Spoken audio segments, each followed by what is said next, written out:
Bisa rombongan warga di Sukabumi, Jawa Barat harus menerjang derasnya arus sungai sambil menggontong keranda jenazah untuk dimakamkan. Warga terpaksa mengambil resiko karena jembatan penghubung telah lama putus dan belum dibangun kembali hingga kini. Penjajapan jenazah warga Tanjung menuju makom yang ada di daerah Cibungur. Masya Allah. Video amatir saat rombongan warga pengantar jenazah menyeberang Sungai Cikarang di Desa Tanjung, Kecamatan Jampang Kulon, Kabupaten Sukabumi, Jawa Barat viral di media sosial.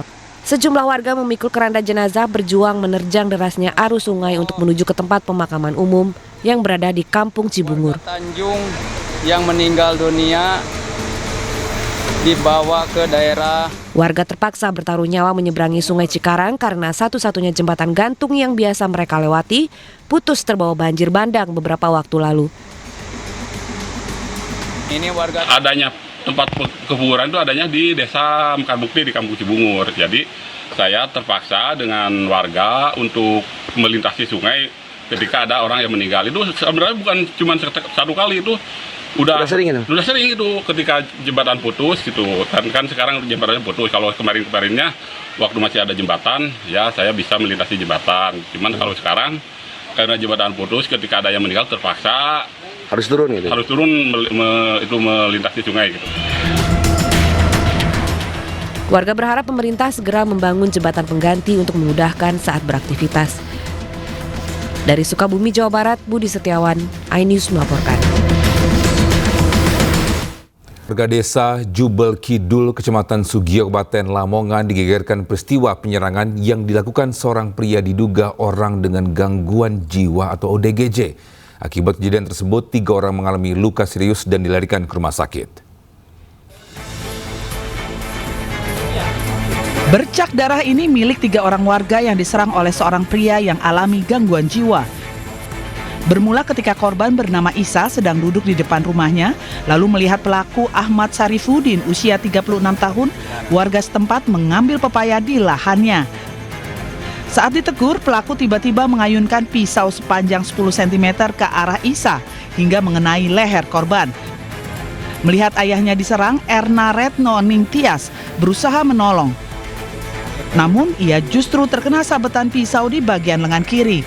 Tidak berhenti di situ, pelaku juga menyerang Edi Siswanto, suami Erna yang mencoba menolong.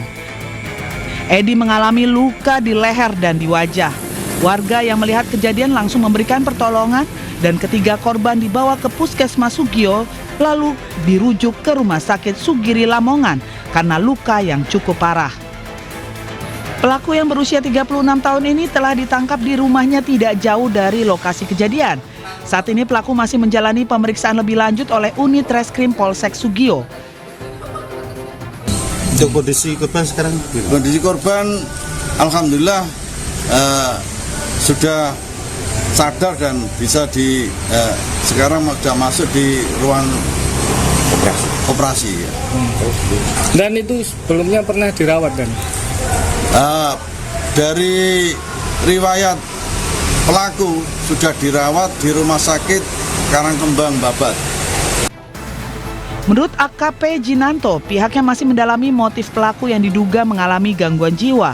Polisi akan berkoordinasi dengan pihak medis dan keluarga pelaku terkait kondisi kejiwaannya. Saat ini korban dalam penanganan medis, sementara pelaku masih dalam proses hukum. Ya, sesosok jasad bayi laki-laki ditemukan warga di saluran air area persawahan di Sukabumi, Jawa Barat. Jasad bayi ditemukan dalam kondisi hari-hari masih lengkap dengan tubuh membengkak akibat terendam air.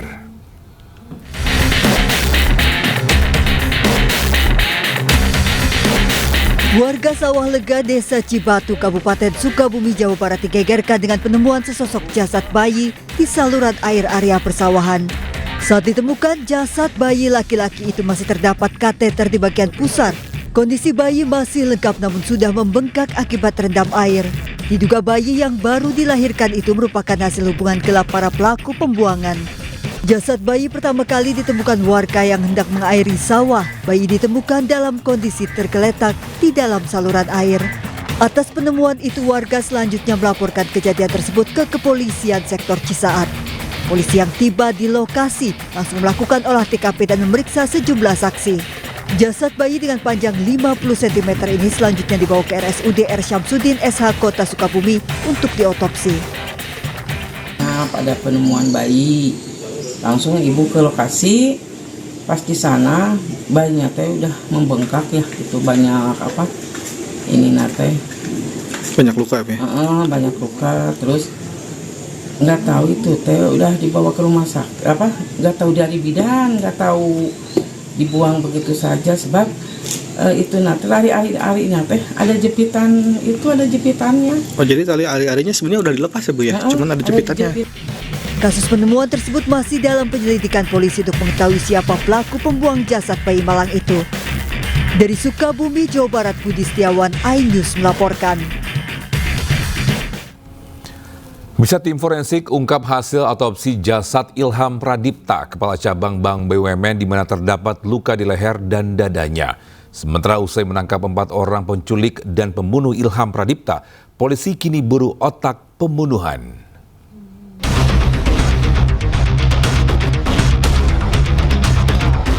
Tim forensik Rumah Sakit Polri Kramat Jati, Jakarta Timur menemukan luka akibat benda tumpul di bagian leher dan dada Muhammad Ilham Pradipta, Kepala Cabang BUMN yang tewas dibunuh. Selain itu, tim forensik juga menemukan luka benda tumpul di tubuh korban baik di bagian luar maupun dalam. Jenazah menggunakan pakaian batik coklat dan celana panjang coklat muda. Ditemukan tanda-tanda kekerasan pada bagian luar dan dalam tubuh korban. Sebelumnya, polisi menangkap salah seorang penculik dan pembunuh Ilham Pradipta, Kepala Cabang BRI Cempaka Putih, Jakarta Pusat. Pelaku ditangkap tim gabungan Subdit Jatanras Polda Metro Jaya bersama Satreskrim Polres Mabar di Bandara Komobo, Labuan Bajo, Nusa Tenggara Timur. Usai menculik dan membunuh korban, pelaku melarikan diri dan berencana bersembunyi di kampung halamannya. Pelaku dan komplotannya menculik korban Muhammad Ilham Pradipta di halaman sebuah pasar swalayan di Pasar Rebo, Jakarta Timur. Korban ditemukan tewas di Desa Nagasari, Kabupaten Bekasi, Jawa Barat. Sebelumnya, 3 pelaku lainnya telah ditangkap. Polisi kini mengejar tersangka lain yang diduga sebagai otak pembunuhan. Tim Liputan iNews melaporkan. Ya, sementara itu ahli psikologi forensik Reza Indragili menilai penculikan disertai pembunuhan terhadap Muhammad Ilham Pradipta dilakukan secara berencana. Menurut Reza, pelaku sudah melakukan kalkulasi yang matang dari lokasi penculikan hingga alat yang digunakan untuk menghabisi nyawa korban. Tampaknya tidak bisa dielakkan bahwa ini memang merupakan kejahatan berencana. Kalau kita bicara tentang kejahatan berencana, maka para pelaku, termasuk siapapun yang ada di belakang mereka, sesungguhnya sudah melakukan kalkulasi terhadap 4 elemen. Target ditentukan, siapa target yang akan kita culik. Jangan sampai salah culik, jangan sampai menculik orang yang tidak perlu untuk diculik. Jadi targetnya betul-betul didefinitifkan secara spesifik. Elemen yang kedua yaitu insentif. Apa manfaat yang akan diperoleh dari aksi penculikan tersebut? Apakah manfaat tersebut sebanding atau tidak dengan resiko yang akan dihadapi oleh para pelaku? Itu insentif. Elemen ketiga yang juga harus dihitung adalah terkait dengan sumber daya.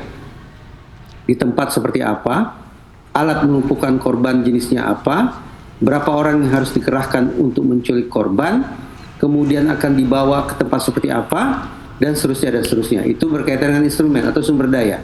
Dan yang keempat, yang juga tidak bisa dikesampingkan adalah elemen terkait dengan risiko.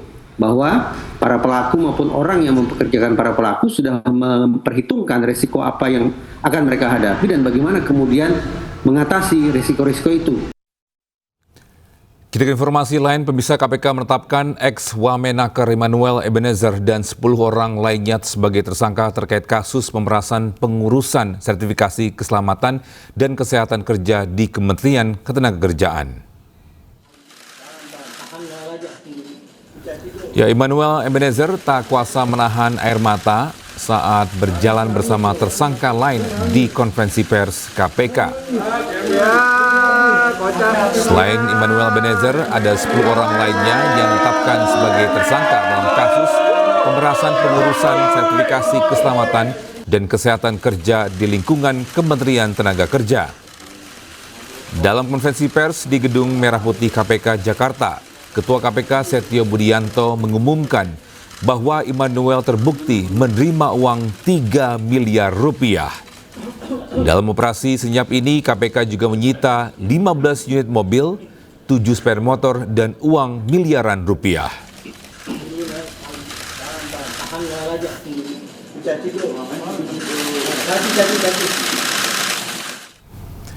Ya, usai ditetapkan sebagai tersangka, Immanuel Ebenezer meminta maaf kepada Presiden Prabowo Subianto. Noel juga mengklaim tidak terjaring operasi tangkap tangan KPK serta membantah terlibat dalam kasus pemerasan. Saya ingin sekali pertama saya meminta maaf kepada Presiden Pak Prabowo. Kedua, saya minta maaf kepada anak dan istri saya. Ketiga, saya minta maaf terhadap pelaku. Saya juga ingin klarifikasi bahwa saya tidak di OTT.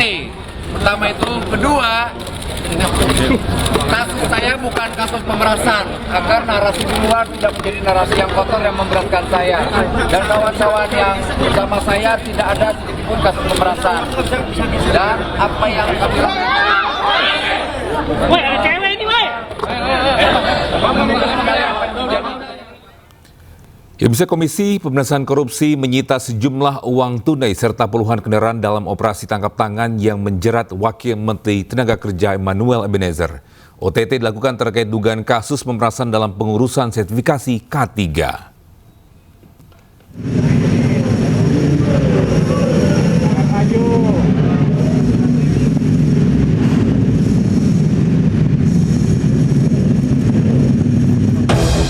Inilah 7 motor yang disita Komisi Pemberantasan Korupsi dari operasi tangkap tangan terhadap Wakil Menteri Ketenagakerjaan Immanuel Ebenezer. Wamenaker Immanuel Ebenezer ditetapkan sebagai tersangka oleh KPK terkait dugaan kasus pemerasan dalam pengurusan sertifikasi K3. Sejumlah kendaraan roda 2 yang disita oleh KPK mayoritas merupakan pabrikan Italia, mulai dari Ducati dengan berbagai tipe hingga Vespa. Adapun harga motor yang disita KPK ini berkisar antara ratusan juta rupiah dan yang tertinggi Ducati Multistrada yang mencapai 1,3 miliar rupiah. KPK juga menyita sebanyak 15 mobil dalam OTT terhadap Immanuel Ebenezer. Mobil sitaan ini terdiri dari berbagai merek, dari pabrikan Eropa hingga Jepang.